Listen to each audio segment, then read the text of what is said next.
Hello and welcome to Doom Does DVD, and this is Disney Classics number 34, The Hunchback of Notre Dame. This week we are in a situation which is very similar to what we were in last week with Pocahontas, in that I vaguely remember having seen this at some point in the past, but remember very little about it. This one, unlike Pocahontas though, I have already marked on my letterboxd as previously seen, so it's probably a case of I've only ever seen it the once 24 years ago. I can picture what the Hunchback looks like, partially because he's also on the poster, but I do remember his name is Quasimodo. But that is it.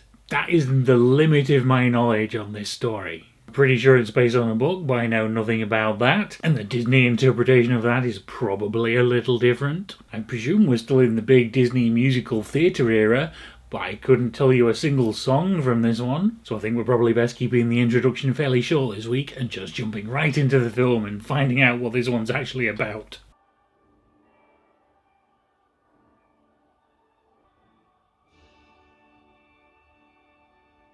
So, unfortunately, this one seems to suffer from many of the same problems as Pocahontas did. It's got fantastic, lavish animation, which is then let down by mediocre music and mediocre story. The music is serviceable, it's not terrible, it gets the point across, it tells the story, but that's all it does. None of it is memorable at all.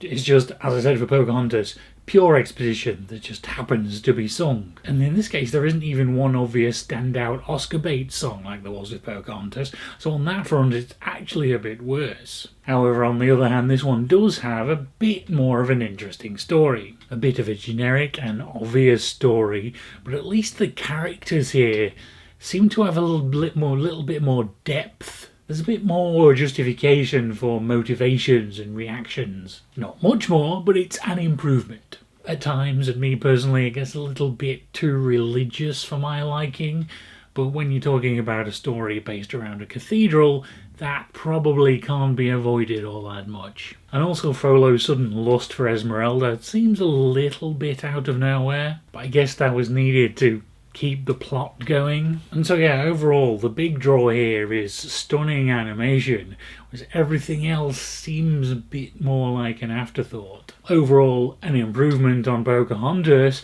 but nowhere near the same level as Lion King and Little Mermaid. That also leaves me with not a lot much more to say about this. Didn't even learn a whole lot of behind the scenes information on this. There is one, the making of featurette on the disc, but that, hosted by Jason Alexander, comedian and voice of one of the gargoyles, was just more about him doing funny bits and promoting the film rather than actually giving any kind of interesting behind the scenes information. If your behind the scenes featurette gets 5 minutes into a 30-minute piece without actually giving any behind the scenes information, then it's a bit pointless. And I just stopped watching, I couldn't hack it. So that's all we've got for this week. Not a lot to talk about, because it was kind of mediocre. Or maybe I was just in the wrong mood for it, but I wasn't really feeling it.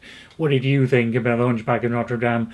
Let me know about that in the comments down below. Thank you very much for watching, and I will see you again next week with Hercules.